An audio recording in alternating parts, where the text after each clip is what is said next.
goes. My cat is, not biting me anymore. She's just laying comfortably on my feet. So today we're gonna show some DEX strategies. So I'll share my screen. Here's Hummingbot running. Yeah, actually, uh, okay, all right. So I got the YouTube comments on here. It looks like we're live streaming successfully, and I'm also showcasing Hummingbot. I'll show it running on on between a DEX arbitrage bot between Jupiter and OKX. Just a quick demo. But overall, I think connecting to DEXs and kind of allowing people to exploit the differences between DEX and DEXs has always actually been kind of stop biting me. So it's always been one of the goals of Hummingbot. Ever since we started about what is it now, 6 years ago almost. But we actually started with our first integrations were to finance and to radar relay in early an early 0x DEX. You can ignore this issue because this is because I'm based in the US. But overall, we're here. But you can see I'm going to run our status command and the log pane. Run them again. And so you can see, ooh, what is this? It's not getting anything. Oh, actually, I think I know what's going on. So I need to, looks like it's not fetching any info from Gateway. This is probably because I changed my VPN just now. So basically, as a long story short, to dive into it, Hummingbot is an open source framework that people use to build algo trading bots. We've been doing these weekly live streams for a while now, and I'm really excited to kick off a new series that will showcase how you can use Hummingbot to run algo trading strategies that are spanning SEXs and DEXs and really focusing on DEXs, like decentralized exchanges on Ethereum and Solana. Specifically, we'll be looking at a type of DEXs called automatic market makers, which were pioneered by Uniswap a few years ago, but they've really kind of become the dominant kind of type of decentralized exchange on both Solana, Ethereum, and other DEXs. And they have some properties that you can kind of exploit as both an arbitrageur as well as a liquidity provider. So it's always been the goal of Hummingbot to really allow people to kind of use and automate strategies across these DEXs. And I'm excited to announce that we finally, I think, have really started focusing on this element. In the past, I think our users have primarily been trading on order book exchanges like Binance and OKX. And now I think recently, because of the advent of order book DEXs like Hyperliquid, a lot of folks have been running bots there as well. But I think now I think we're also seeing in 2024 a resurgence of these AMMs as well, especially on Solana with exchanges like Jupiter, Raydium, and Meteora. And so I think a lot of what we're doing in this live streams is kind of showcasing how you can tell Hummingbot on those exchanges.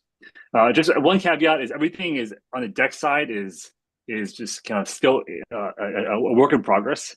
So to speak. And so there's just a lot of nuances to using, basically using Hummingbot on DEXs, like figuring out, which tokens you're trading, getting the DEX settings correct, like adding new tokens, for example, or working out kind of like what the troubleshooting some of the issues are, whether it's with your node connection, with Hummingbot itself, or with some address or something like that. And so I think we'll kind of walk through all these issues over the next few weeks. Okay, so we have 11 participants over on Zoom. We have a few more on Discord. We're still trying to figure out what the right kind of like platform for these. So at least for now, I'm happy to. I'll just keep windows open. I'll keep the chat windows open on Discord, YouTube, and on Zoom. So just if you want to ask questions, just leave comments in those places. So the goal for today is really just to give you the lay of the land, to show what's available today with Hummingbot on DEXs, and to basically show you how you can set it up and start testing out for yourself. But in the future, we'll kind of like look at more custom strategies, I think. And for example, if you have some kind of custom strategy that you want us to showcase, basically because Hummingbot's an engine, you can automate pretty much anything. And so you can think of any type of like automated process that you may want to kind of like automate. You can probably build it with Hummingbot. So I actually have a friend who wants to implement some type of like DCA based strategy, and so I think we might take his strategy and work with him to flesh it out and show how you can implement a custom DEX strategy like that in Hummingbot in the next few weeks. But at least for today, let me just kind of show you what you can do today, just with simple kind of arbitrage between a Uniswap or a Solana DEX and a centralized exchange like OKX or Binance and so forth. Okay, all right. So let's get started. I'll actually let's see. I do think that this is probably a node reset issue. I'll debug this, but let me go ahead first and just show you what the main repos are for Hummingbot for DEX connectivity and how to just get that set up. So so you can get started. So if you want to follow along, please, I really encourage you to do that because it's just a good way to learn. So let's go from scratch. And I'll walk you through how to set up both Hummingbot as well as Gateway in order to do this effectively. So the first thing here is I would say let's create a new folder. I'll actually do this. I'll do this entirely from scratch so that we can you can hopefully follow along. So yeah, if you have any questions, let me pull up the chat here. Looks like there's in chat. Is there anything in chat? Okay, great. Okay, so I assume that people are listening and they're not completely confused at this point. Okay, all right, let's get started. So let's look at let me pull up a browser window over here, and let's first look at Hummingbot. And so the way Hummingbot works is Hummingbot is a Python client, and so when we started integrating into DEXs a few years ago, we realized that one big issue is that a lot of DEXs have these SDKs that are written in JavaScript or in TypeScript. And a lot of the SDKs are doing stuff that you don't want to redo yourself because they're mostly like routers that are like basically determining what are the optimal pools that a trade can route through. So they're doing a lot of heavy lifting that you don't want to reinvent. So the problem is, how do you kind of like take SDKs like, let's say, the Uniswap one. So it's like the Uniswap V3 SDK, for example, which is basically only available as NPM library. How do you kind of like take the logic here and make it available to a Python-based client without rewriting the whole thing in Python? So there is a Python Uniswap SDK. However, over the years, we found that usually these Python libraries kind of lag behind the JavaScript ones, and so it's kind of like if you want to use the latest exchanges and the latest features, you kind of have to go with the JavaScript SDKs. So for that reason, that's actually why starting a few years ago at Hummingbot, we started to work on a repository called Gateway. And so the purpose of Gateway is that it is designed to be a type of middleware, and middleware essentially it's a TypeScript-based repository that integrates in these various SDKs like the Uniswap one, and it standardizes a set of REST endpoints that basically do the same thing and like for different exchanges. So, for example, there's a swap, there's like a buy endpoint, a sell endpoint, as well as like add liquidity endpoints for Uniswap. And we've set up a system where the community can add their own connectors to different chains and to different DEXs. And so this has actually become a kind of like a very popular community-based repository because there's many different AMMs on different chains. And I think even for those smaller AMMs, they found that if they kind of added to a standardized repository like this, it allows people who do arbitrage discover them, and who can, if they're doing arbitrage between, let's say, Binance and Uniswap, I can also do it between Binance and some of the other AMM connectors we have here, like Mad Meerkat or OpenOcean or Pangolin and so forth. And so similarly, we've had also a lot of chains who added their own connectors. So a lot of these connectors like Algorand and Ethereum Classic and Harmony and were really added by the community. But I guess, yeah, to be perfectly honest, I actually don't think this system has been worked very well, because I think it wasn't really until kind of recently that we were really seeing a lot of people interested in actually really doing DEX arbitrage seriously. So the integration between Hummingbot and Gateway was never completely seamless. I think we have done a lot of work in the last kind of few weeks to improve, especially from an arbitrage standpoint, how it works. So I'm excited to say that, you know, in the next release, starting in version 2.2, which is coming out I think next week, you really should be able to do exactly what we're doing today much more easily.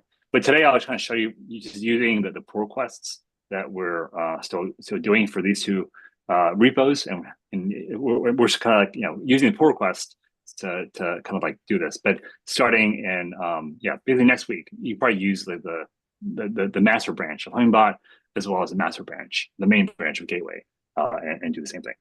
Okay, so essentially the way that Hummingbot works on DEXs is that you have to run Hummingbot, and then you load in this additional kind of Gateway middleware that connects to DEXs. And now you can do arbitrage strategies. The goal of Gateway was always also allow people to use it on a standalone basis. And so that's why one of the first things that I recommend is that if you're going to use Gateway, especially with like smaller DEXs or smaller chains or new tokens, you probably have to get your hands a bit dirtier and add the token to the right lists and understand how Gateway is configured. So for that reason, I encourage you to install it from source. If you're going to be kind of like running Hummingbot and DEXs, I strongly encourage you to install both Hummingbot and Gateway from source, so you can keep up with the latest changes and kind of understand how the code works, so you can customize it if you need to do so. So let's start by installing both Hummingbot and Gateway from source, and then we'll kind of configure kind of Gateway for a particular like a chain, and then kind of go from there. Okay, so I think from today, I think the goal is just simply to get an arbitrage running, maybe like say one for Solana, and also the same thing for Ethereum, and then hopefully you guys can start trying yourselves.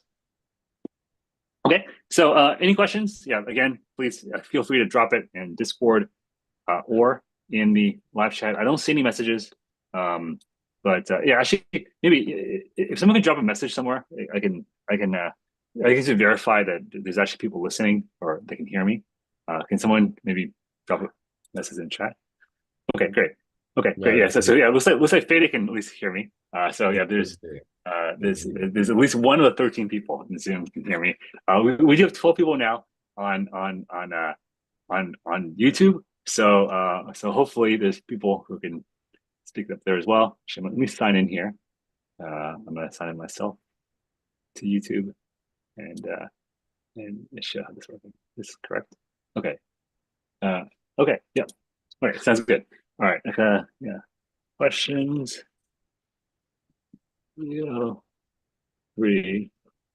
Drop questions here. And I actually do think YouTube is probably going to be our long-term place for these kind of live streams, because ultimately the goal here is to really just provide as much public education as possible on how to leverage this open source software to do whatever you want. So I think that in the past we've always done these on Discord because we had a smaller community. But I think now Hummingbot is really a place where I think there's a lot of demand from people out there to do stuff on DEXs. So I think now it's a good time to open it up. Okay, all right. So let's follow along, and I'm gonna open up a terminal window. I'm gonna assume that everyone in this audience is a complete newbie. So I'll try to go very slow and kind of and do everything from scratch. But the first thing we're gonna do is we'll install Hummingbot from source. And then we'll go ahead and install Gateway. Okay, so there's probably a bit it might be a bit redundant for some of you in the audience. However, I just want to make sure that because we don't do these live streams very often. We only started recently. I want to make sure we don't go too fast and for the folks on YouTube who are completely new, they understand what we're doing. Okay, so first, go to this GitHub repository, github.com/Hummingbot/Hummingbot, and so let's create a temp directory. So here I'll create a directory called temp. I already have a temp1, so I'll create temp2. I'll go to temp2, and so then I'm going to clone this repository to my local computer. So you can use HTTPS or SSH or the GitHub CLI. I actually think the GitHub CLI is the easiest thing to do. So, but I actually use SSH myself. But so I'll just do SSH to make sure this actually works for me. But then so basically, if you git clone and just add this in, this will basically copy the contents. It is basically just copying all these folders into a local Hummingbot folder on your desktop. So this is called git clone, but it's basically just copying the files over. And so right now, it'll take a few seconds, but after it finishes, we'll just have a local copy of the Hummingbot code base on our local computer. One question that I want to ask, what are the minimum specs required to run Hummingbot locally? We actually get this question a lot, and I'm pleased to tell you that it's very low. In fact, we actually have people who run Hummingbot on Raspberry Pis because all you really need is the ability to run. Yeah, you basically run a very low computer. We actually, I think, have the system specs over here. I think on our installation page. So yeah, basically, I think you can see the minimum operating system for Mac and Windows over here. What I think is more important is I think if you're running it's really all you just need is kind of 4 gigs RAM, 5 gigs about hardware space. I would say what's more important is I think if you're using Windows especially, because Hummingbot and also because most people are running it through Docker, you probably need to install something called Windows Subsystem for Linux or WSL in order to run Docker-based systems. But I think I want to show you today install from source, which is not Docker, because I think install from source. Basically, if you're going to be training DEXs, you're going to have to kind of understand the details, and so that's why I encourage you to install from source if you can. Okay, and as Rafael said, in theory, I would actually love to see someone running Hummingbot on the Game Boy. I think there's a new version of the Game Boy someone created. So yeah, there's someone else to see what you can do with on a on a Raspberry Pi, and that'd be pretty cool. Hummingbot on a Tesla, that's also a possibility as well. But possibly in a few years after, if I ever get a Tesla. Anyway, so now that we've installed the repo, let's go ahead into the repo. So now essentially let's do ls just to see what the files are, and we can see that the files we have here are the exact same ones we have here.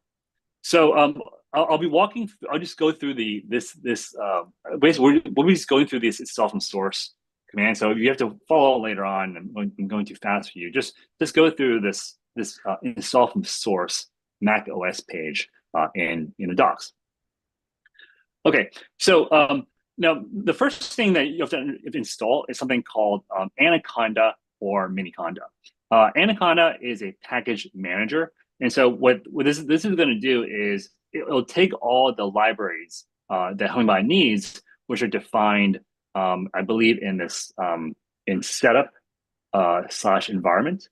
So basically, this environment file defines all the libraries that Python needs, and so these are all installed using Conda, and so we kind of optimize Hummingbot to basically use this fairly popular Python package manager called Conda or Anaconda. There's two versions. There's the full version, which is Anaconda, and there's a miniature version, which is Miniconda, which is helpful if you're installing this on a Raspberry Pi, for example, or on or in the cloud.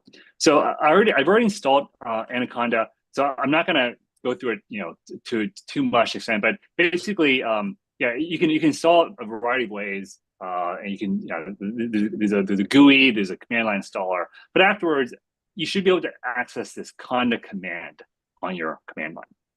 Okay, so let's say you've done that already. Now what you'll do is you'll run the install command on Hummingbot, and this will basically install the Anaconda dependencies. It'll basically use the Anaconda to go through the list of libraries here, and then install them on your computer. So that's what it's doing right now.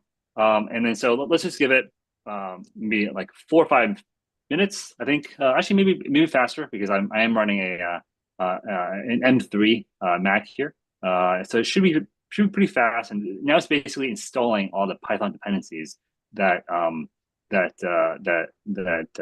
Hummingbot needs, and so you can start running a local copy of it.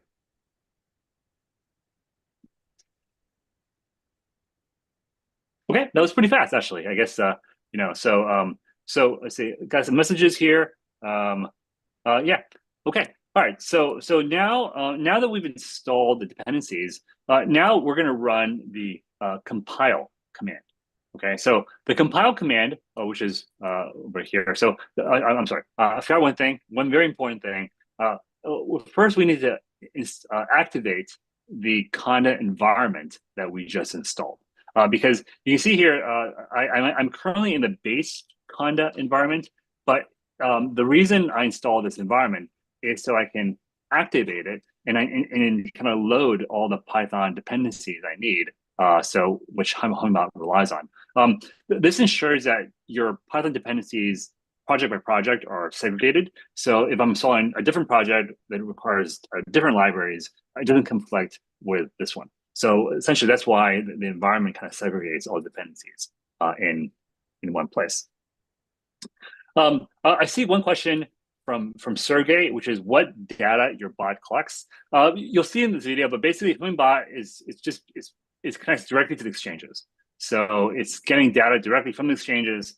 It's executing the orders and the trades directly via the exchange APIs. And the reason why people use Hummingbot is that it's a pure piece of open source software that just talks to exchange. And so you can actually collect, you can use other data as well. But yeah, for the most part, people are using it to fetch exchange data and manipulate it and to send orders to the exchange. Okay, so now that we've activated the Hummingbot environment, now we can compile the code. We need to compile the code because a portion of the Hummingbot code base is in Python. So because it's in Python, this code is being compiled to C. That's actually why Hummingbot is fairly fast, because it's a lot of the order book operations it's doing, a lot of the loops where it's like fetching order book snapshots, and streaming them into the client are done basically in C, and it's a lot of the core is written in Python. All right, so now we've done compiling the Python files, and now we can launch it using the start command. The start command is actually kind of like just a more like syntactic sugar for this quick. It's more of the quick start command in the bin directory. So you can also kind of run this Hummingbot command, like you can do bin Hummingbot, and later on I'll show you how to use bin quick start to like launch it beforehand. However, the first time around, we're going to do start because we also need to set a password. And the reason we need to set a password is because Hummingbot, the way it works is it's just a local piece of software, but you're going to be storing keys that you use with Hummingbot. Your API keys to different exchanges, your private keys to different DEXs. And these private keys are encrypted using the password that we put here. And so if you're going to be using it seriously, especially on your local computer, we highly recommend setting a secure password and storing in a safe location. However, because I'm just doing this for demo purposes, I'll just use the A here to just kind of like by default. And we kind of just do this more for demo. Enter my password again here. And so now what it's going to do is every time I save keys, it's going to encrypt, basically store an encrypted copy of those keys hashed with that password. So that's how you ensure that even if, let's say, you lose your device, your keys are not saved in plain text locally. So you can also see where this is where this all happens. So I'll show you the full folder structure later on. Okay, so the now that we've installed Hummingbot, the first thing we can do is we can add a credentials to an exchange. So I'll just add. Let me just give me 1 second. Let's pull in a different window so I don't show any keys. Kind of make sure I don't expose anything locally here. So I'm just add second. Okay. Okay. Yeah. So I think I'll just add credentials to my my OKX account. And so to do that, we just need to add actually. Oh yeah. So before I started, you can also run help to see a list of commands, and we'll run the connect command in order to connect to an exchange. So if you just type connect, it shows you a list of the exchanges that are available in the code base. And so if we type connect and give it one of these exchange names, we'll add one in. So let's connect OKX. And then and we'll basically enter in our OKX API key and basically the information provided when you create a key on OKX. I'm not going to do that right now because creating API keys are always sensitive. I'll just take the information from one I've already created and add it in. So let me do that right now. So, and also beforehand, this is not my main OKX account. These are sub accounts I created beforehand, just with a couple $100. So, and I think that's always a good security practice as well.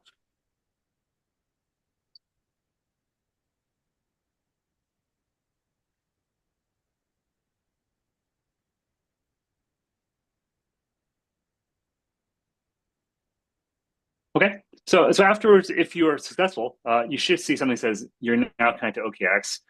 You may see random error messages like requesting exchange info. This is because we have something in Hummingbot called the rate source, which fetches rates using some exchange. Because I'm by default we use Binance, but I'm in the US. You might see some errors come up. Typically, this doesn't matter unless you're actually using the rate oracle for a writing strategy. Once you are connected to an exchange, you should be able to run the balance command. The balance command will tell you which exchanges you have over here. And it looks like, is this correct? Yeah, so it looks like we have, this is the OKX account that we have with the USDT in here. It looks like, I actually, looks like I do actually have, it looks like because of the rate oracle, it's not calculating these dollar amounts correctly. You see that? But I think if I change the rate oracle, let me configure the rate oracle. So I'm going to use a different exchange that I have available, which I think the KuCoin one works for me here. So I'll change the KuCoin.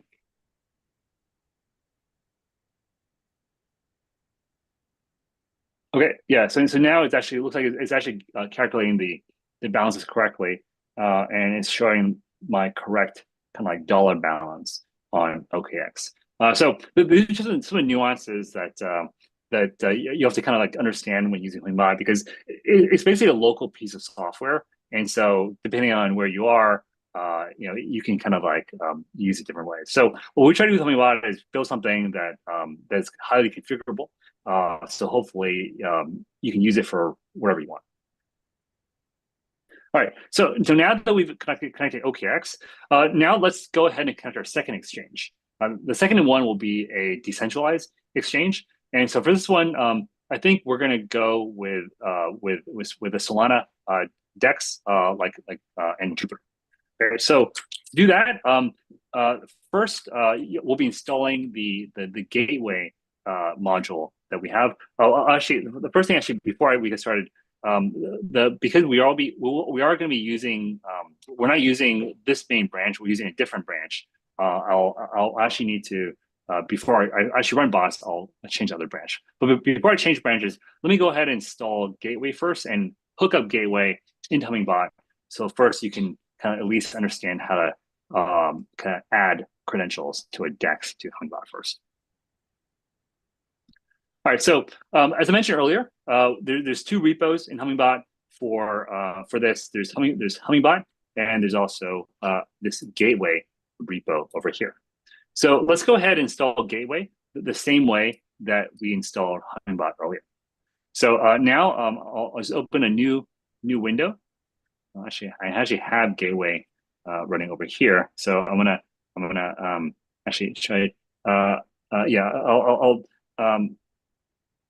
actually, so what I'll do is I'll install a new version of Gateway, and then I'll show how you can use that with Hummingbot. But I think it'll be easier for me to actually, when I run the bot, I'll do so using the other version of Gateway, because it has like the keys stored in it and everything else. So I'm always quite sensitive about kind of running, adding keys or adding accounts on live streams. So yeah, I'll show you the installation process. But when I actually run the bot, I'll just use the previous setup I had earlier, and that'll might be a bit more secure. Okay, all right. So just from an installation perspective, I do think that installation can be kind of complex. So let's go ahead and look at how to install Gateway on your local computer. So remember, we had this temp2 directory that we created earlier where we installed Hummingbot and OKX. So let's go here and clone the Gateway repo into the same location. All right, so we will do the same thing earlier. We will copy this command, and then we'll type git clone Hummingbot Gateway. So now it's the same thing. It's copying the files over, and we'll do the same thing we did with Hummingbot. We'll install the dependencies for Gateway, get it up and running, and then we can hook it up to Hummingbot. So if you want to follow along, I think there's also a Gateway section over here with installation. And so you probably want to follow the installation from source section over here. All right, so now that we have Gateway, let's go ahead and set it up. So the first thing we'll do is we'll run the yarn command. Yarn will do the same thing as what install did in Hummingbot, where it'll install the JavaScript library dependencies that are needed. A lot of these are the SDKs of the different connectors that the Gateway supports, along with other JavaScript libraries.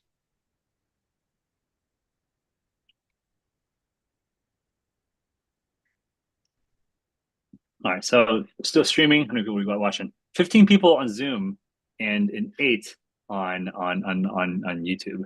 So I do think we can get the YouTube numbers up a lot, but I do kind of, yeah, I think, and yeah, so we actually might try to just really focus on YouTube in the future. But yeah, I think at least having the Zoom thing is good for our community, who I think can help us and kind of get these live streams right before we really open it up to the broader public. So yeah, if you have any feedback on how we can make these better, feel free to just drop us feedback in the chat or in some other channel. Okay, so now looks like we're done installing. So now we're going to build as well. So same thing, just like we did earlier, we have to compile some of the code in here. We have to compile TypeScript into JavaScript, just like we had to compile Python into C earlier. All right, so we will now build, and so now this will convert the TypeScript into raw JavaScript, and now we can do that. All right, so now this built. Now we need to hook up, kind of basically Gateway and to Hummingbot. So now let's go to Hummingbot, and we'll be doing this generate certs part in the docs. So let me cd out of this, and so here we have both the new Hummingbot directory and the new Gateway directory in the same repo. So I'll just go to Hummingbot and I'll open it up again. And this time around, because I've already set the password last time, I can just enter it in again. Okay, so now in order to, so basically the reason we're doing this is for security purposes, because Gateway is a separate piece of middleware, and so it's actually not that big of an issue if we're running it in the same machine. However, we may want to run this in the cloud, And we actually run into deploying this more professionally. We may have a setup where it's like there's one gateway instance, and there might be like multiple Hummingbots, pointing to it or reading from it. And so that's why we kind of have this by default, this certifications process in order to make sure that only one Hummingbot client can talk to kind of one gateway. And so that's why the communications between these two entities are over HTTPS. Okay, so what we'll do is we'll run this gateway generate certs command. And so what this will do is this will basically generate SSL certs. So I'll enter a password. This can be the same as your regular Hummingbot password, or it can be different. So for me, I'll just use the same one. And so here, if you see the message, it says gateway SSL certifications files are created in users Fang Pem2 Hummingbot certs. Okay, so this file location is important because we're gonna basically use this to ensure the gateway we installed just now has the same information as Hummingbot. So just taking note of this. But now we can exit, and actually that location is just in this Hummingbot folder that we just created. All right. So here in Hummingbot, the one that we just created, we just do ls. You'll see the source folder. This source folder here is the one that we just created with the certifications. So now let's go ahead and let me open up a new window. And now I'm going to go into the gateway, the gateway one I had earlier. And now I can run this gateway setup script. So what the setup script does, it basically will set up gateway for you. And it'll basically say the first step is you want to copy over the client certificates. So essentially what this is saying is this script will help you copy over the certifications that you created in Hummingbot and ensure the gateway can access the same ones. And so we'll basically make a local copy of those certs in the same gateway directory. So let's say yes. And then we'll give it the path to the source folder, which is this one here. So we'll copy that, paste it in. And then so now what this will do is it will copy the configs from this. Actually, yes, it'll do two things. The gateway setup script will, number one, first it'll copy the gateway, the config templates to your actual config directory. And the second thing is it will copy the Hummingbot certs. It'll make a local copy in the gateway directory. So before I say yes, let me show you exactly what it's doing in this first step, because it's important to understand if you want to actually customize gateway later on. So the way gateway works is it has these standardized kind of endpoints for trading and adding liquidity. However, every chain or every connector may have different configurations. So another complication is that the way that tokens are defined might be different for a certain chain. For example, USDC might have a different address or a number of decimals, and so that's why. And also, there might be different tokens with the same address, with the same symbol and different addresses.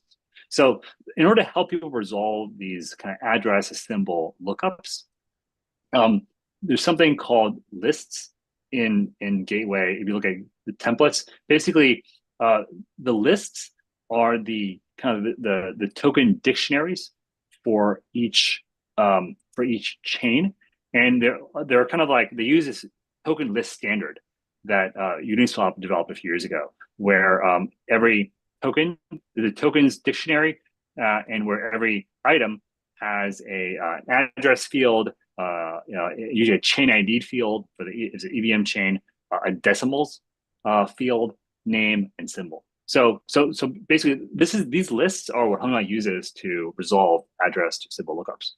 So what you're doing here is you're basically copying over these lists as well as these config files, which define the settings for each chain and for each checks. So if you look at the Ethereum settings here, this Ethereum list defines essentially what networks are available, as well as the token list for each network that will use the native currencies and so forth. So there's so first we'll do this, and afterwards we can edit these configs locally here.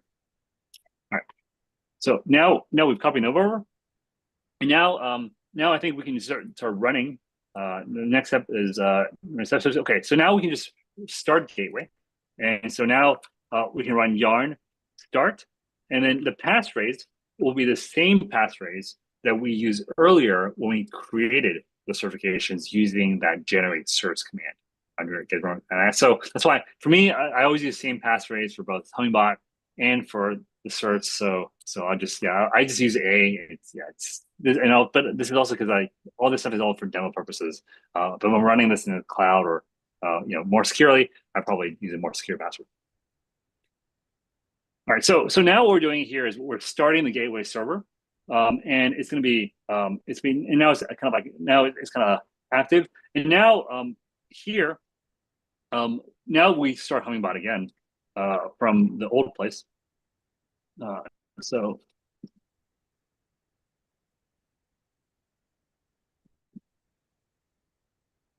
all right, so now if you notice, there's a gateway online flag here, and now that's a signal that the certs are matching, and this Hummingbot client is aware of this gateway server that we have now. Another way you can check that is there's a series of gateway commands here. So gateway, for instance, gateway status. Oops, sorry. So gateway, sorry, that's not good. Gateway,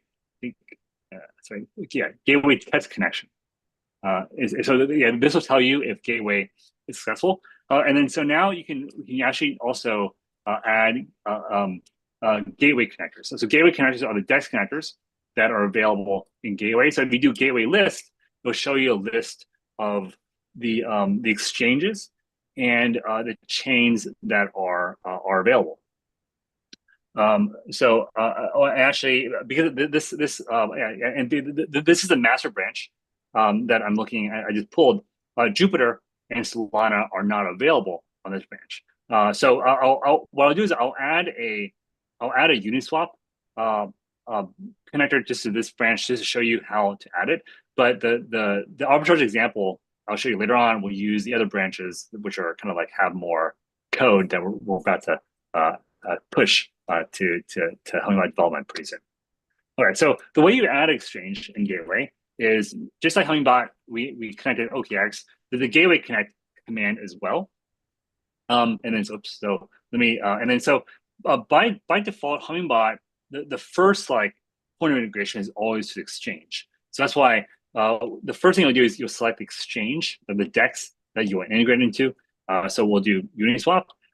Note that currently there's a different kind of set of endpoints for liquidity provision. So if you want to run liquidity provision strategies, you have to use the LP endpoint. However, for LP, as we'll show later on in the next few weeks, we're actually working on a new repo that's kind of more focused on LP strategies. So it might be more useful to kind of wait for that instead. But for today, at least for I think for most people, they're more focused on arbitrage, or kind of fetching a price for a token from a DEX or doing other things like that, or fetching data and those other things. So let's connect Uniswap, and then we'll define the chain that we want to connect Uniswap to. So that's because the Uniswap connector is deployed. Uniswap is deployed across many chains, and so here are the chains that we currently that has been Uniswap, the current Uniswap connector now supports. So initially we'll just do Ethereum. And so one thing you notice that you're probably thinking is where's Arbitrum or where's Base or those things. And the answer is those are in our opinion L2 networks. So the way to define is that the first you define a chain, which is an L1 chain, and then you also have to define a network, which is basically the L2 or the mainnet of that chain. So you can add Base, but it's you'll define Ethereum and then Base. Gordon asks, it'll come online as a recording YouTube, correct? Yeah, that's right. So that's actually why we're doing the live stream on YouTube simultaneously, because it gets converted into a public YouTube recording afterwards. It just makes it easier for us to just get stuff onto YouTube and to try to grow an audience there as well. So I do encourage the folks of you guys on YouTube. We have 15 right now on YouTube. Yeah, just to kind of like ask us the questions and start the conversation there as well. So I'm currently monitoring conversations in 3 places, in Zoom, YouTube, and on Discord. But for us, we're just happy to have people watching. I think we actually were doing Hummingbot lives like this. I think 5 years ago. I was doing this every week. It stopped, I think, during the pandemic, but now that I think Hummingbot is more advanced than ever, I think it's important to start this again and really educate people on how to use Hummingbot in various ways. All right, so getting back to what we're doing, we're going to add the Uniswap connector. So first, let me define Ethereum. And so here, as I mentioned, we defined the L1 chain, and now we're going to define the L2 chain, the L2 network that we want. So currently, let's do let's do mainnet. Actually, let me do base, because base is going to be a lot cheaper, and even for testing, I think it'll be more effective for us to connect there. All right, so now you can use the default node URL or a different one. Now you can change this in the config later on, but I do think it's worthy to point out that if you're going to do this seriously, I highly recommend getting an Alchemy node, a quick node, or some other private node where you have your own API key. By default, Hummingbot uses public nodes, which if you're going to be sending arbitrage orders, especially when the chain is congested, you're going to have issues. But if you're just kind of like doing simple tests like this, it should be okay. So next, we'll be entering in the wallet private key, just like the API key that we added earlier for OKX. This will be saved locally in encrypted form using the password we defined for the client. So let me pull out my super secret private key to my demo account, which has very little money in it. But just be safe. I'm making sure that I'm not exposing the private key anywhere, and I'll have it in my other monitor here. So let me pull that, and I'll paste it in. And then, so now it says it's going to use the wallet, and this address here should match the public key of your wallet. Okay, so to verify that it's correct, just like we did earlier, we can check the balance of the wallet. So there's a gateway balance command, and so now gateway balance will basically check the balance on your wallets. So currently it just says I have this wallet, I have 0.1 ETH. Let's take a look if it's actually that's actually true or not. Let me pull up Rabby. Actually, let me swap Rabby here. Let me get my setup here. So it is okay. All right. So yeah. So I'm actually not sure you can see my my Chrome window here. I think you can. So here's my Rabby. So here's this wallet here, and so we can see that in base I have a grand total of $46, $48 worth of assets. And actually, I think the ETH value is correct because I see 0.01 ETH here and 0.01 ETH here. However, I don't see my other balances, right? So why is that? And the reason is because Hummingbot on Sexes, there's like a trading, a list of all pairs endpoint that we can fetch. So we know basically all the pairs available for, let's say, OKX.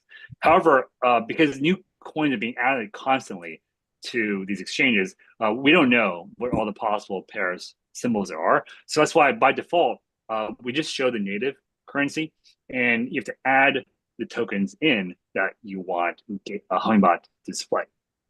So that is the connector tokens command. So let me do, I'll do gateway connector tokens. Then I'll define the exchange. And then I need to pass in a list of the symbols that I want balance to show. So what I want to show is I want to show USDC. Okay. I also wanted to show DAI. Okay. And And I also wanted to, ideally, I also want to show this buy token. And that's not going to work because buy is a very small token that is not in the default token list. However, I'll show you afterwards how to add buy. But let me add buy just for now. And so it will show later on. So now when I run balance, so now it correctly shows the balances for DAI and USDC in addition to ETH. It doesn't show the balance for buy because it doesn't know what buy is. Okay, so now let's go ahead and let's add the buy token to the base token list so that this is actually quite helpful, I think, for anyone that's trying to use Hummingbot on your own token or some new tokens, because by default it's not going to know about it unless you add it to the right token list. All right, so let's get some information about the buy token first. So here is the page on Basescan for buy, and so we know the address from here, and I think we also know the number of tokens as well. Tokens. So yeah, so this is a standard ERC20 token contract. So we have 18 decimals. Got the address. Got the name. Got the symbol. All right, so we have everything we need to add the token to the token list. So to do that, let's pull up the gateway. Actually, let's pull up the gateway server because we're adding this into gateway. Whoops. Okay. Pull up. Do something wrong here.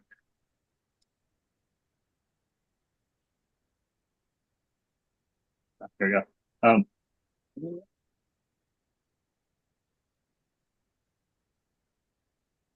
Okay.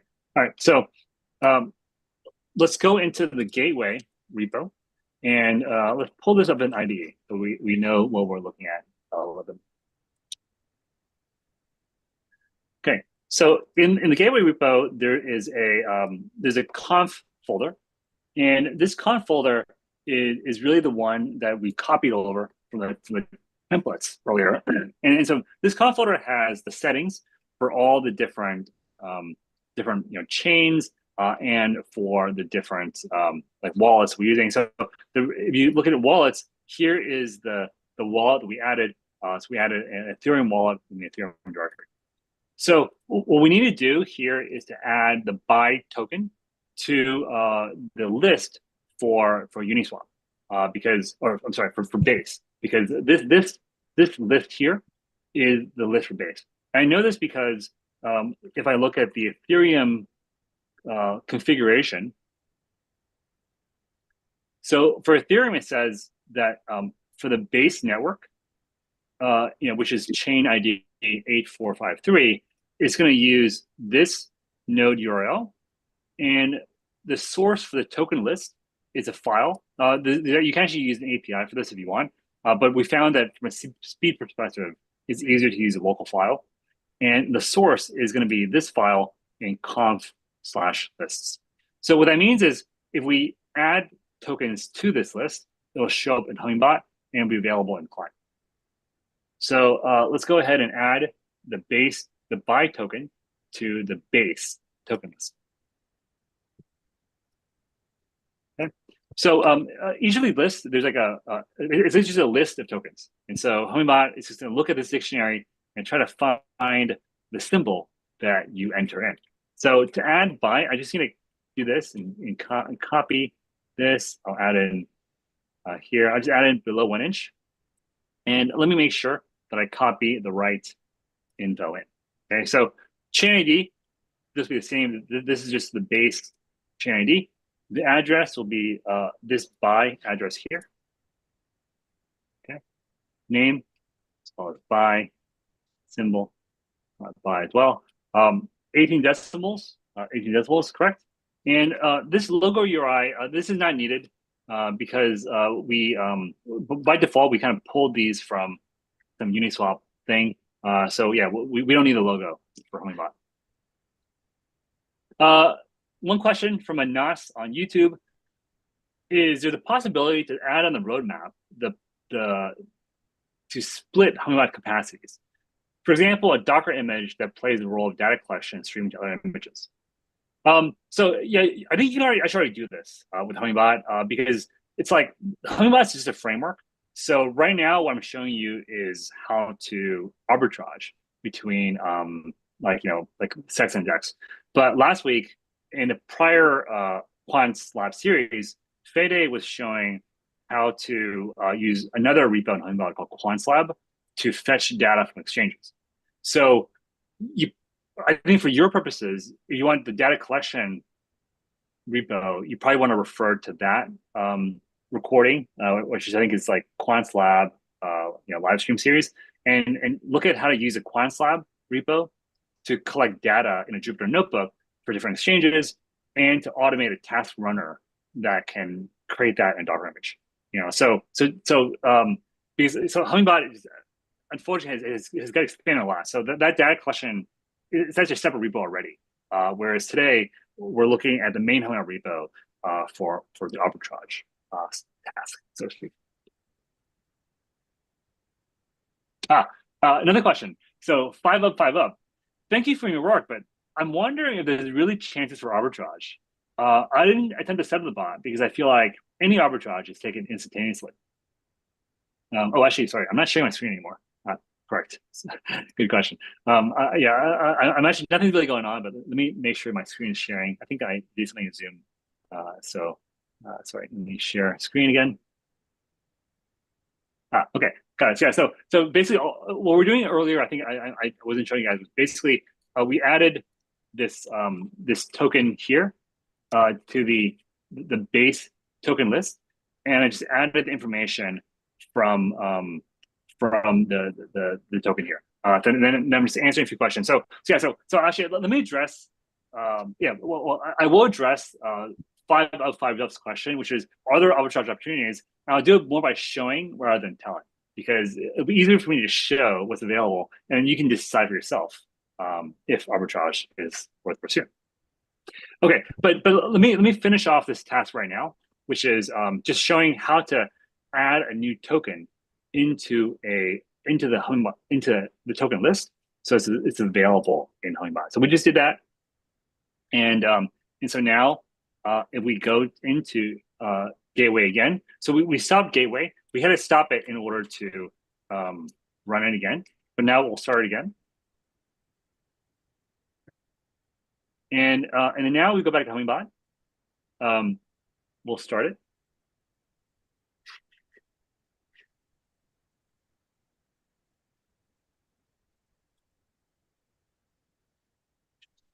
Okay. All right. So now let's go ahead and run the gateway balance command again.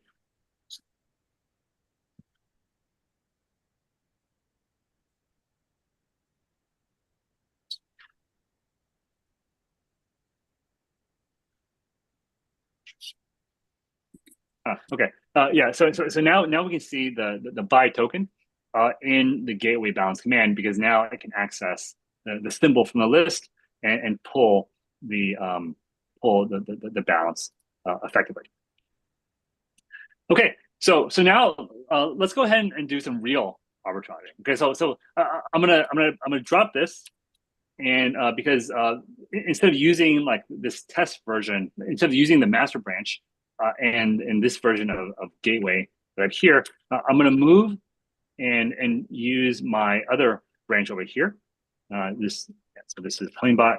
Yeah. So basically, we're about to push some of these branches, some of these changes to a pull request that will likely be merged in to the development branch of Hummingbot in the next like 1 or 2 days, and this will be included in the release on Monday. So if you want to follow along now, there is a branch called Solana Gateway Changes on the Hummingbot side, and on the Gateway side, there's a branch called Fix Solana TX you can use, and because this is basically the up-to-date branches that I'm using as well. However, I would say on the other side, keep in mind we're still making some changes to this. So expect some bumps along the way. Generally speaking, anything on the DEX side is not plug and play. And so yeah, it's kind of like the ones that are plug and play are the ones where it's probably not worth arbitraging. So whereas if you kind of like are willing to kind of get into the weeds, kind of set up Hummingbot correctly, there will be arbitrage corridors available. So what I've done here is let me just show you kind of how this works. Here, yeah, this my yeah. So yeah. This is my Hummingbot folder, and I've already set up a few different arbitrage kind of set configurations in the arbitrage in the conf controllers directory. So basically, these are all using the new kind of arbitrage executor that we developed in the V2 framework. So this arbitrage executor, it's not super well documented, but we'll try to improve the documentation a while. It is in the strategy V2 I think control, executors, arbitrage executor. There's some information about it here.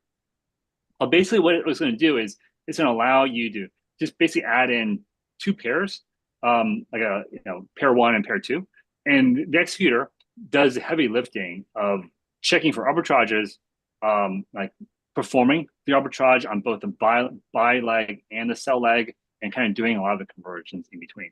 Because arbitrage is fairly, it's a kind of you want to make sure it's very precise. We built this so you can do the same thing on every exchange, so you can test it on lots of different pairs. So what we've done is we've also created a controller along with it that will be in the next release.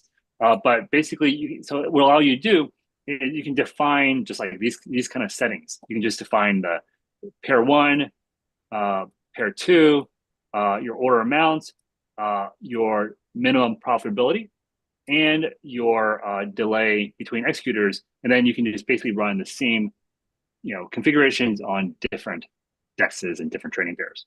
So I've set up 3 configs so far. One is on this buy token that we added earlier. This is actually a token that one of the students in our last botcamp cohort was managing, and so we did a lot of kind of experimentation and kind of hand holding for him around that.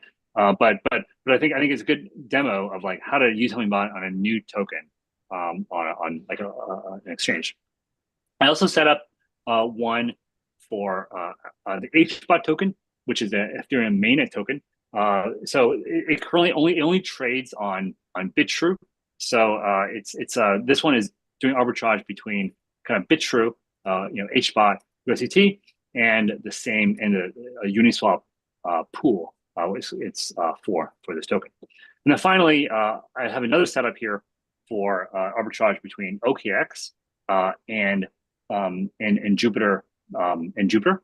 And so and it's doing on the WIF trading pair. So let's do it. Let's do the WIF one first, because this is one I was testing earlier, and let's see if it works.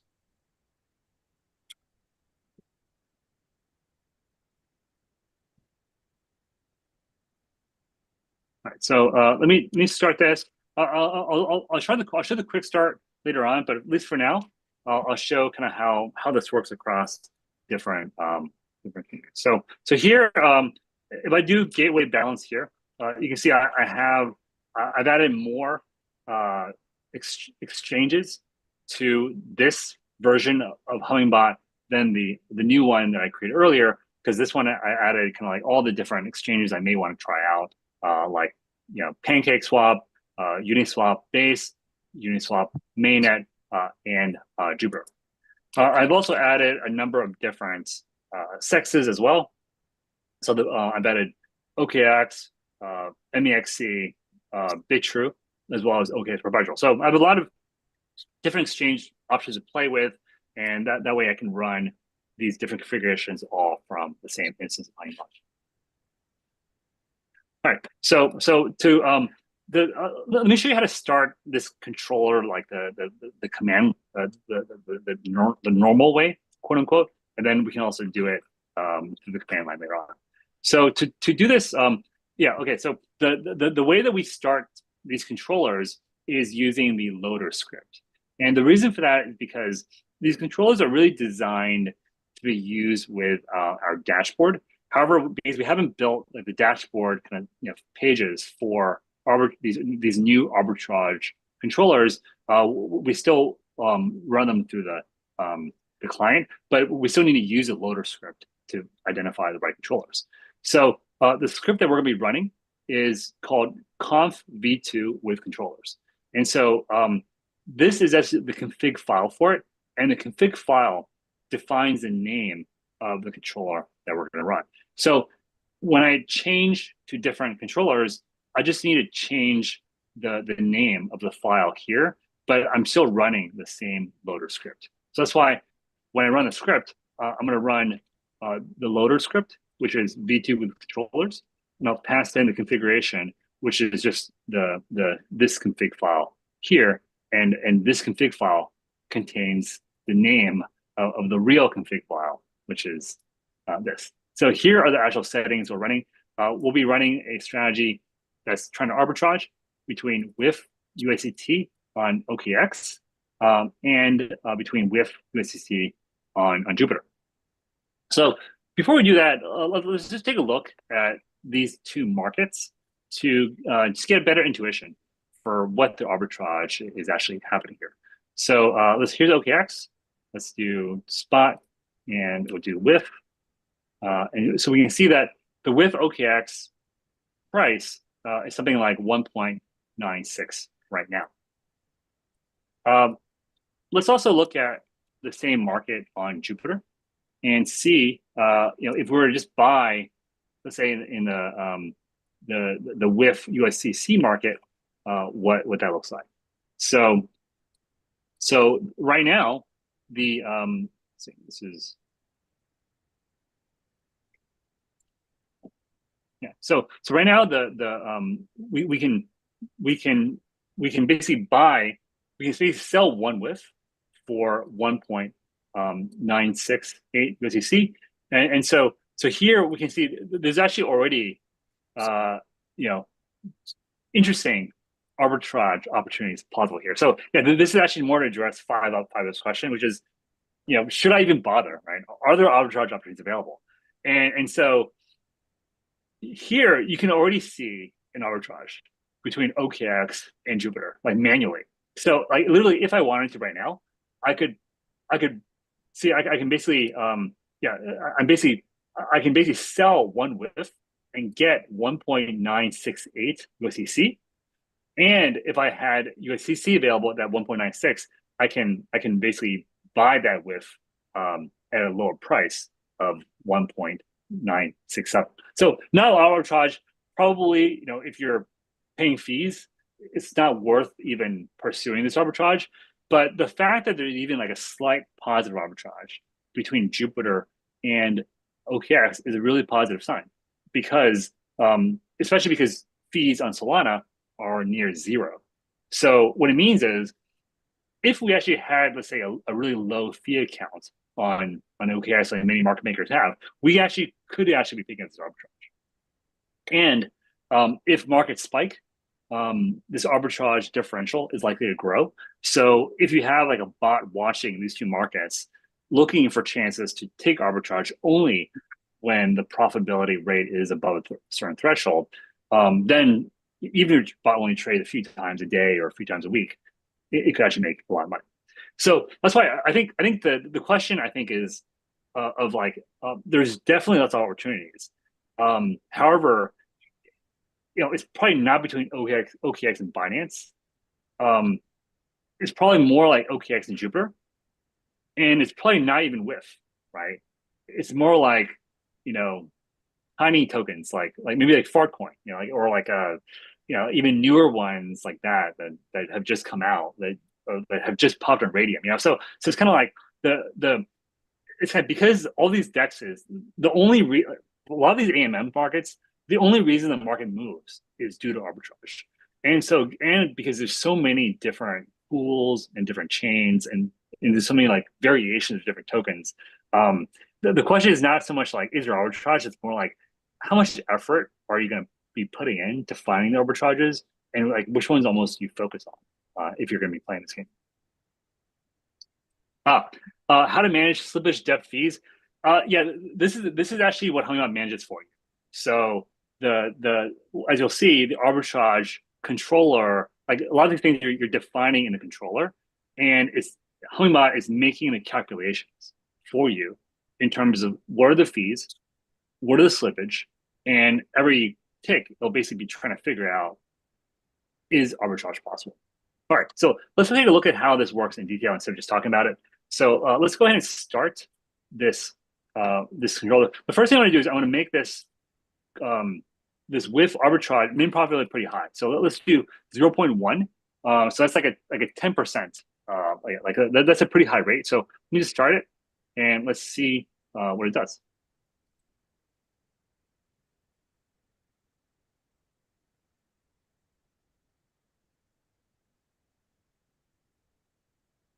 Oh, okay. Yeah, I think Hey, sorry. Mike, Right. So you need to put yeah. the VPN, I think, because you're trying to retrieve the rates from Binance. It's not available. Okay. Let me. Yeah. No, I'm actually not sure if I need the VPN, but yeah, it's yeah. I'll do the VPN.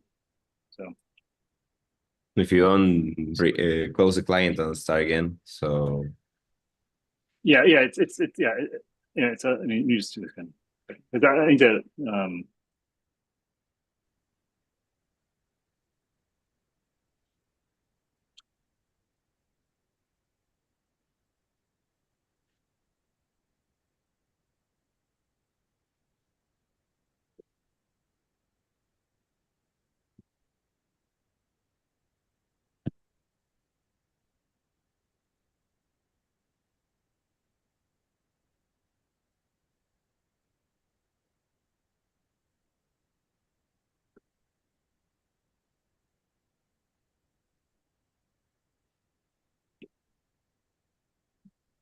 All right, so now we're actually starting the arbitrage, and the first thing I did was I set the profitability pretty high, and that's because right now, for at least for now, I want to just make sure that it's fetching the data correctly and calculating the profitability correctly before it's doing arbitrages. So that's why I set it high to ensure that it's not going to do some random trades that I'm not aware of. But if I actually wanted arbitrage to happen, I probably need to reduce that profitability percentage to a lower rate. So, um, so currently, so currently we are the status command shows you basically the status of each possible leg of the arbitrage trade. Okay, so the first leg is we're going to be buying. We're buying on Jupiter, and we're buying OKX. We're selling Jupiter. The second leg is to buy in Jupiter and sell on OKX. So we're going to evaluate the probability of both of these legs beforehand. One question from iPad R is, will the ARB work between a DEX and a perp? So I would actually put that question to you, which is, an arbitrage is when you're buying on one exchange and selling on another. So on a perp DEX, you're creating a position, right? So when you go long or short. So are you saying you're going to be buying on a spot exchange and then creating like a short position on a perp DEX, or like selling on a spot DEX on a spot SEX and then creating a long position on a perp SEX? And if so, afterwards, how would you like that perp DEX position to be managed? So this is a question from iPad R in the chat. And so what I'm trying to illustrate here is, will the ARB work? Yes, if you define the logic that you want to be executed in everything, because ultimately a bot is just a process that's happening, executing a logic every second. And so a strategy is just it's executing that logic. So I would say, try to define precisely what you want to happen, and if you dig in Hummingbot, you can probably code it up. Okay, so let's move on. Let me explain a bit more what the status table is showing before we lower the probability and start executing some trades. So first, it's fetching the price to buy from the buy connector, and here these we're buying with in the OKX market, And then also it's going to evaluate the price of sell in the sell market, which is we're selling with in Jupiter. So we have the buy price and the sell price. So the buy price and the sell price are the actual buy and sell prices we're going to get just for the asset itself. So this does not take account transaction costs. This is simply the actual trade cost. And so now we're calculating the trade P&L for both the buy and the sell legs. So this is basically the slippage of the trade. The second part, so that's one component of the cost to do this trade. The second component are the fees. So the fees, because we're doing arbitrage, we're incurring fees, on both sides, on the buying exchange and the selling exchange. So here I've added a few kind of like columns just to make sure I understand what the calculations are. But basically, we're going to calculate a buy fee and a sell fee. The buy fee here is positive because this is using the OKX fee, which is 0.1%, and applying that 0.1% to the order amount, and it's defining the buy fee in terms of the base asset here, which is WIF. And the reason is because the order amount is in the base asset, and we want to kind of get that percentage of the fee amount in the base asset divided by the order amount in the base asset. So the fee to buy on OKX is 0.03. Currently, the fee we're modeling the fee as 0 on Jupiter. It actually is probably like a very low amount, and we'll probably get this more precise in the next few weeks. But at least currently, because we just added the Jupiter connector, we're just hard coding the fees, but eventually we'll probably fetch it from the actual network. But overall, Solana fees are quite low, and that's one reason why people are attracted to trading in Solana. So currently, basically, if you have the buy fee and the sell fee, and later on when I show this on Ethereum, you'll see that the sell fee, the fees on Ethereum can actually be quite meaningful. But on Solana, they're not. So at least for now, for the buy fee and the sell fee, the total fee is just the buy fee plus the sell fee. And then we can estimate the transaction cost, which is the fee divided by the order amount. And so here, what we're measuring is the transaction cost percentage, and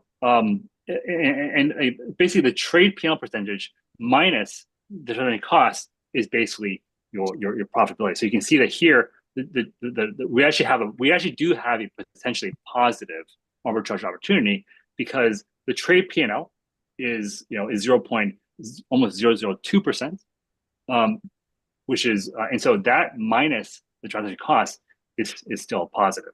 On the other leg, currently, because the trade P&L is lower, this is possible. So you may ask, like, how is this possible? Why how can you have kind of arbitrage? And one of the reasons is because if you look at the WIF prices here, we can buy WIF at 1.966, right? And we can sell WIF on Jupiter at 1.97. So there's already kind of like a native, arbitrage kind of baked into Jupiter, and it's because there's like different pools you might use and so forth. So it is possible to just kind of manually, capture the arbitrage. And I actually kind of recommend manually doing some arbitrage trades just to kind of like verify for yourself that you're not at least losing a lot of money, and you can kind of assess exactly what the slippage and the transaction costs for yourself are. Because right now, this status is not actually real trading. This is fetching the data from Jupiter, from OKX, and trying to estimate what the profitability of the trades are.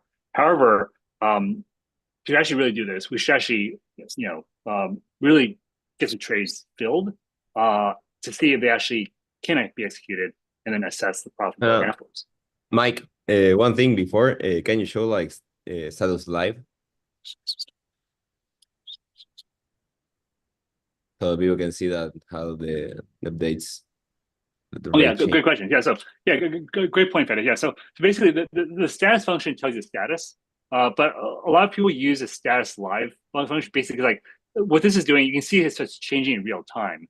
Hummingbot and this is, I think this really illustrates the power of Hummingbot. Hummingbot is essentially maintaining a WebSocket connection to OKX, as well as through gateway a REST connection to Jupyter, and it's fetching the data in real time in terms of what the buy and sell prices are, what the fees are, and then calculating profitability in real time. So that's why, when you're running a bot, what you really want is a bot that can run 24/7, even when you're sleeping, and identify arbitrage trades and then capture them if they get high enough. And so this is basically what Hummingbot's doing. So it's going to always track this profitability. And so maybe you want to build a bot that's only going to trade when the market completely spikes. And so you actually might design a bot where it only trades when the profitability hits like something crazy, like 2% even. But I do think that it is possible to build these kind of bots with Hummingbot.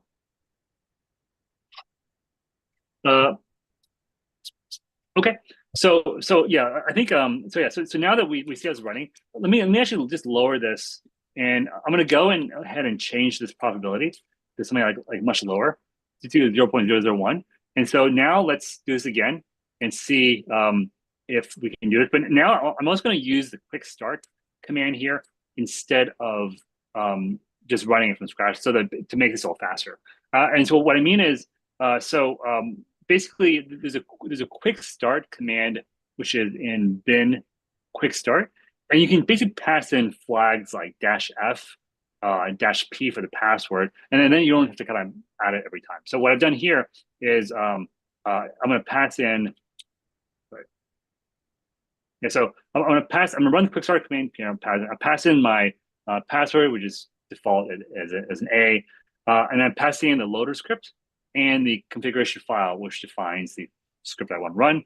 And so I can just do this, and then I don't need to put in the password. We'll just start the script automatically once the client is loaded.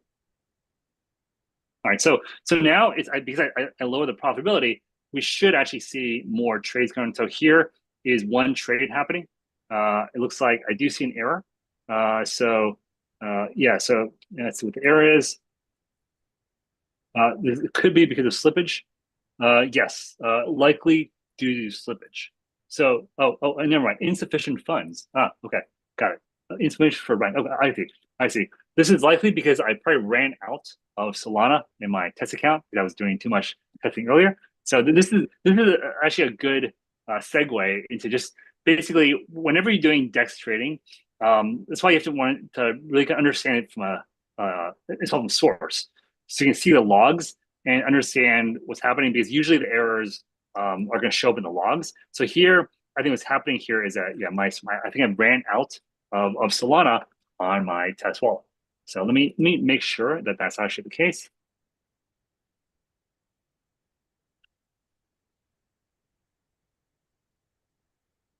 Yes, yeah, I only have 0.017 Solana now. So let me just buy a bit more Solana here. I'll sell some of my USDC. I'll buy Solana, not Farcoin. I don't own any Farcoin. Unfortunately, probably should have, but so all right, let me just buy 0.001 Solana. Yeah, it's good enough.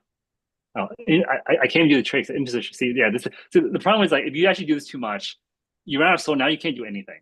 So now I need to actually send. Okay, I need to do one thing here, which is I need to send Solana from my other wallet into this one, so I can even use it. Give me 1 second.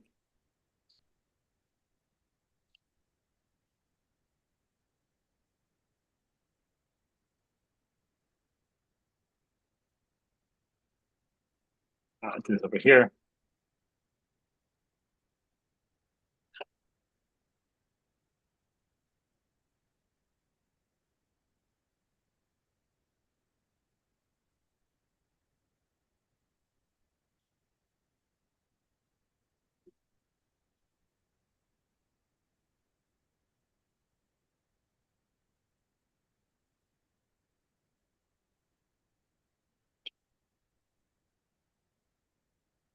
Okay, all right. Send some Solana over. So let me just change my wallet over and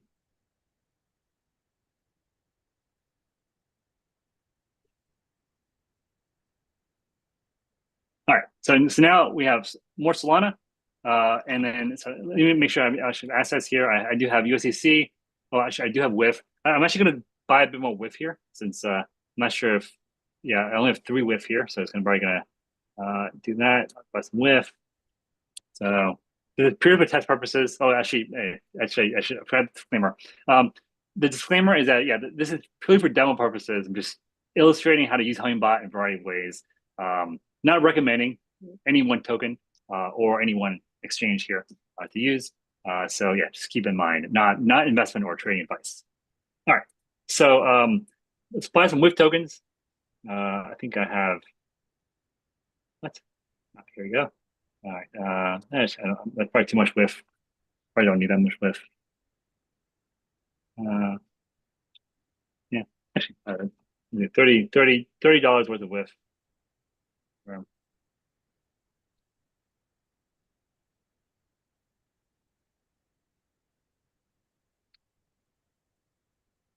All right. Okay. All right. Sounds good. So I think now we're ready to go. We got the Solana going that we needed for this. So now we can start this, and we're gonna go and actually, oops, let's do this. Stop this. This is not going. Okay. So now we're gonna restart that. Actually, before I do that, I'm gonna go and I'm gonna clear the DB for that trade. I think it's always a good idea to start from a fresh database. So let me delete whatever happened there, and we'll start from scratch.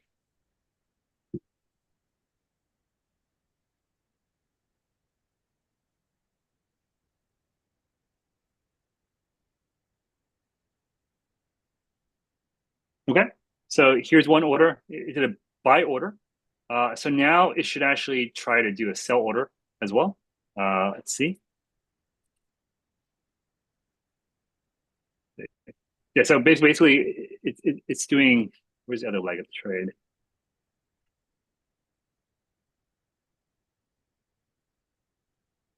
Oh, why did it do one leg of the trade and not the other? Oh, here it is. Yeah, here, do the trade.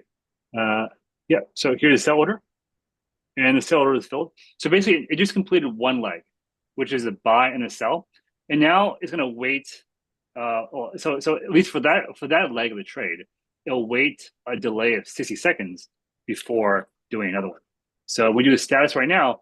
We can see that we've done one trade, which is that's why there's a reanalyze P&L here of 0.07. And then we run the history command. We can also see the trade here. So the history command, one difference is the history command is using the actual DB itself. So I think we probably do need a bit more work to make sure that the performance that's shown in the status matches up to the history. But overall, basically, just now we just did one leg of trade where we bought on OKX and we sold on Jupiter because the profitability was positive. On the other leg, currently is negative, so we're not doing any trading. And for this buy leg, we're not going to keep on doing the arbitrages. We're going to be waiting a certain delay, which is defined here in executors. So let's give it another few minutes, but it should probably do another arbitrage after that. Yeah, Mike. Delay is up. Now I think that is done. Also, we need to check the max executors imbalance because the idea of parameter is like if you did like 2 executors more, like buying in OKX and selling in Jupiter, if you do it 2 times, you need to wait for a sell, like the opposite. Okay, got it. Yeah. Actually, I think this is where I think this we can improve the status a lot here because I think like right now the status is like pretty generic. And it's not really telling you much information about what this strategy is doing. But yeah, I think this is actually very new for everyone because like basically Fede and I've been just working on this last week or two. But I think now that the DEXs on Solana and Ethereum are getting base are getting more active, it's a good time to really make sure that these kind of strategies are runnable on Hummingbot. So I think it did another loop. Basically, it did another run of arbitrages. So I think if I do status now, so now we actually made 19 cents on the 2 arbitrages we've done so far, at least here. History, looks like we actually did. Yeah, we made 20 cents on Jupiter. It looks like, and here. So we can actually see the trade. I think we do history for both. So so here are the trades we've done. We bought at 1.97 on OKX. We sold at 1.9757 on Jupiter. Then we did. We bought at Jupiter at 1.94. We sold at OKX at 1.967, and then we did another trade here. So you can see. I think actually it looks like we lost money on this last one here, but we have actually been buying at a lower price than we've been selling, across the, and this is on WIF, which is a very active, like a high major pair. If we were doing this on either small exchanges or on smaller pairs, there's probably going to be even larger opportunities available. So let me stop this. I could keep this running, and I think actually this is actually it was only recently that we kind of got Hummingbot to this level of stability. So this is pretty new, but I'm also quite excited to see that these arbitrages are real. They're not imaginary. The trade we've done just in the last few minutes were actually profitable from an arbitrage perspective. Okay, so I think let's stop the bot here, and we'll end this by showing how you can do the same thing on Ethereum. But I'm pleased to report that in the last, we've done 10 trades in the last about 5-10 minutes, and so far we've made a grand total of 44 cents in arbitrage profits. I should actually put the music on next time to make this a little bit more very good, very good. So anyway, this is some live arbitrage happening in action, guys. Yeah. Get fired up. All right. So let's stop the bot here, okay, we're exit, and then what I want to show now is just that let's make sure we can run this and see how this works on Ethereum. Okay. So here, what I'll do is I'm going to change the loader script config file to the new one, which is I'm going to change it to this HBOT one. So HBOT is our token. Our token is an Ethereum token. So what this will illustrate is kind of like the fee differences. I think you need to quit Ethereum. that job. Otherwise, I'll need to find someone else. What? Sorry. Was there? If you don't want to quit, that's fine. But you should let me know that. Okay. No, I think he has the microphone open. Okay. Yeah. If you want to comment, just put in the chat or something. But please unmute yourself. But if you have questions about HBOT token, put in the chat. Okay. So let me just. So I think it's actually illustrative because I think Ethereum, and actually, there's actually one reason why Hummingbot. I think it was hard to do this in the past because Ethereum is just a much more expensive blockchain. So what we'll do now is we're going to take this file, which is file name, and we're going to replace it in our loader script with this one here. So here. Okay. All right. So now when I run this quick start command again, it's going to load this config instead of the other one. And I've already added my credentials to both Bitrue and to Ethereum mainnet earlier into the client.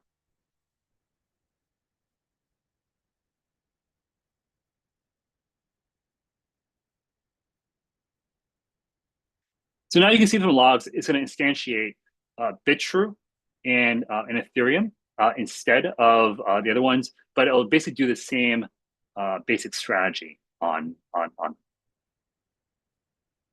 So after it's connected, I think it's live now. We can run status. So we see it's doing the same thing it did earlier.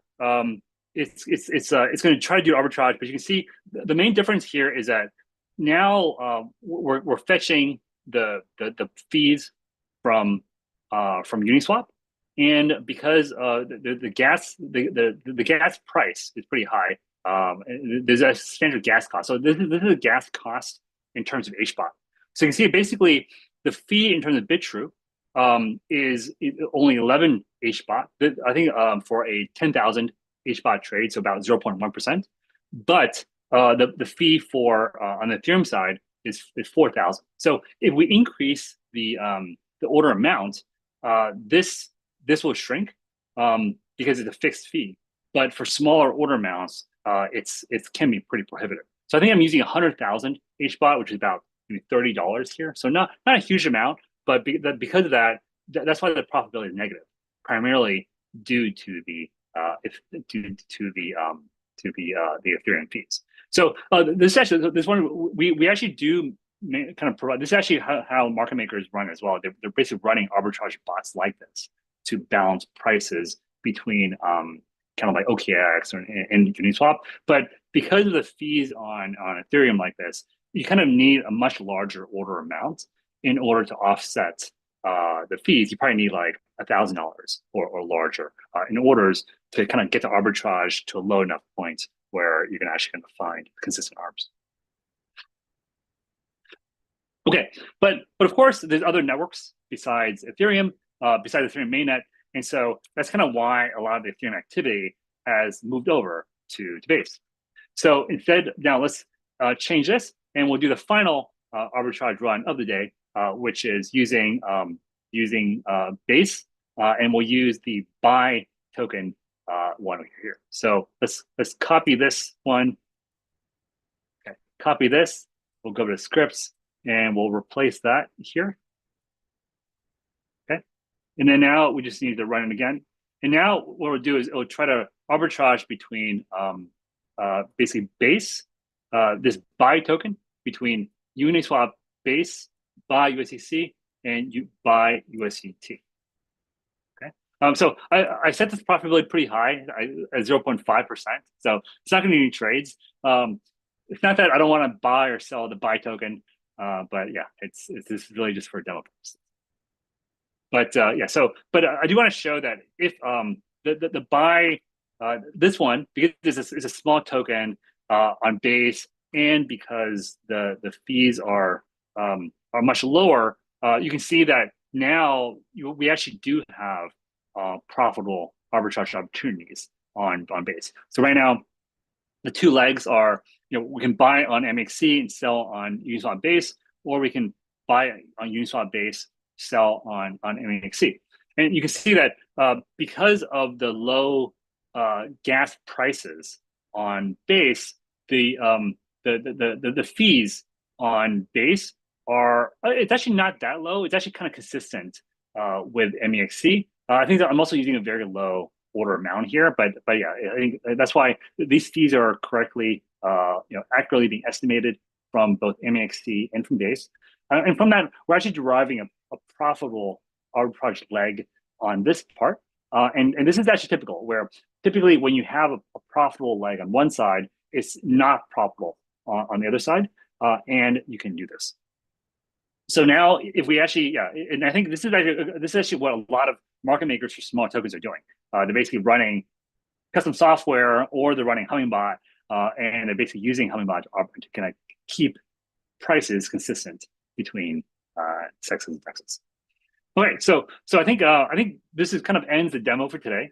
Let me take a few questions from the audience, and and I think next week, I think I would say if you have kind of like strategies you want us to demo, put it here. But I think I'll probably start covering liquidity provision, how that works, because I think that although our coverage for LP strategies is fairly nascent at the moment, I think there's a lot of opportunities to do that in the future. So I think a lot of the work that we do next year will be creating kind of DEX LP strategies. So I'll start to demo that next week. One question from let's see, here's some questions from in the chat. Yes, so iPad R, what unit of those fees? 4,000. Yeah, it's because it was denominated in the HBOT token, which is trading in a very low FTV right now. But yeah, I would say a lot of the work that we do at Hummingbot is ensuring that the calculations are on the right tokens, and that when you're doing conversions, across different tokens like USDT to USDT, that the rates are available and you're calculating them in the right ways. And so that's actually an ongoing effort, but that's kind of why we built this arbitrage executor, so that we can ensure that the logic is consistent in one single kind of paradigm, and that you can pass in different exchanges and it'll calculate the profitability of the arbitrage correctly. But there's actually quite a lot of nuances in kind of how to fetch the price when there's no kind of like price feed available, and when there is a price available, and kind of alternating between those situations. Yeah, so another question from CH: is there a more generic approach to scan for tokens that is most suitable to be arbitraged at the moment?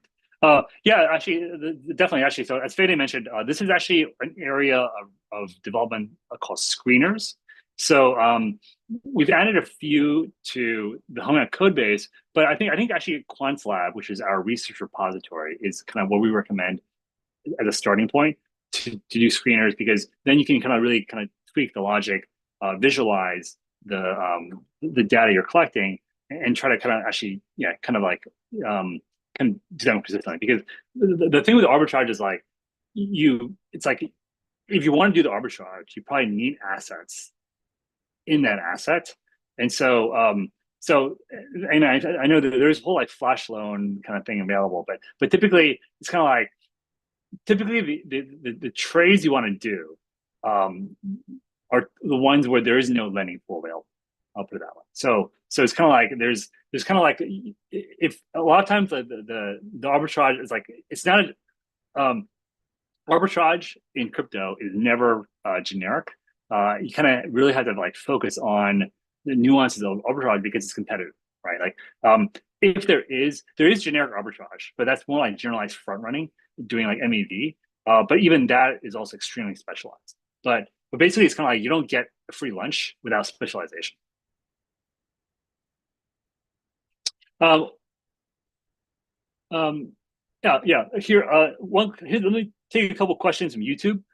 Sloth Baby Productions asks, is final actually let's see well, what is a TPS Hummingbot? TPS, the default tick. So the way Hummingbot operates in the tick model, which means that every tick it's going to basically have a snapshot of the data from a certain exchange, and you make decisions based on that snapshot, and then it's emitted hopefully by the end of the tick. So the default tick size is 1 second. Now you can decrease it, but if you're trading on DEXs, the more you decrease it, the more you're going to increase the probability of like race conditions, right? So in fact, you actually may want to lower the tick size for certain DEXs if you're having issues with like node maintenance, those kind of things.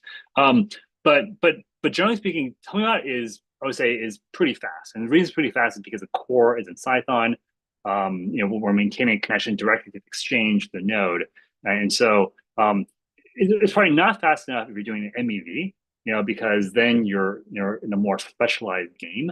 However, if you're just kind of doing just normal sex-dex arbitrage, it's fast enough. And generally speaking, I would say like it's kind of like you don't want to over optimize on speed and performance, because if you are, you're probably wasting your time. Ideally, you want to be spending enough time on speed and performance to ensure that you're faster than your competition. But many of the time, you want to do that by selecting your competition more wisely. And typically for smaller players, it's about kind of finding arbitrage corridors in smaller token pairs or on smaller exchanges, so that your competition are basically retail click traders, not like Jane Street.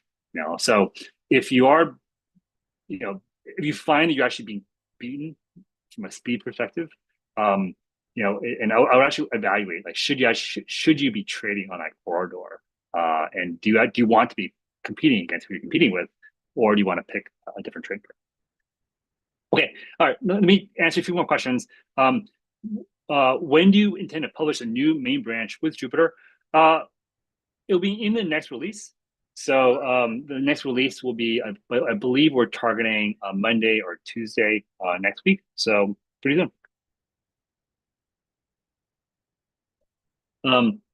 Yeah, thanks, CH. Jason, this is a great demo. Yeah, thanks. Honestly, I really should be doing more of these demos. I think that unfortunately, well, actually, yeah, I've been spending a lot of time more on like random stuff and like biz dev and more like strategy, stuff like that. But overall, I think Hummingbot is actually in a really good spot because from a more like a like an overall business standpoint, I think we're finally seeing consistent revenues from both exchanges as well as the educational courses we're offering.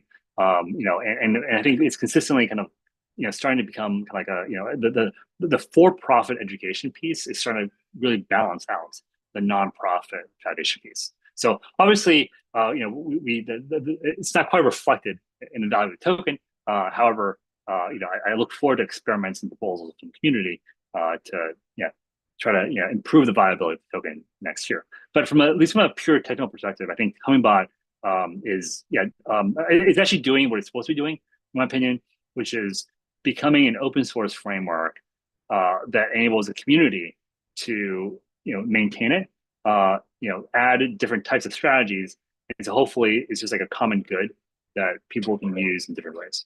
And so, Fede and I, we're going to keep on doing these weekly live streams because it's just a good way to showcase what we're working on and try to get feedback from you guys in terms of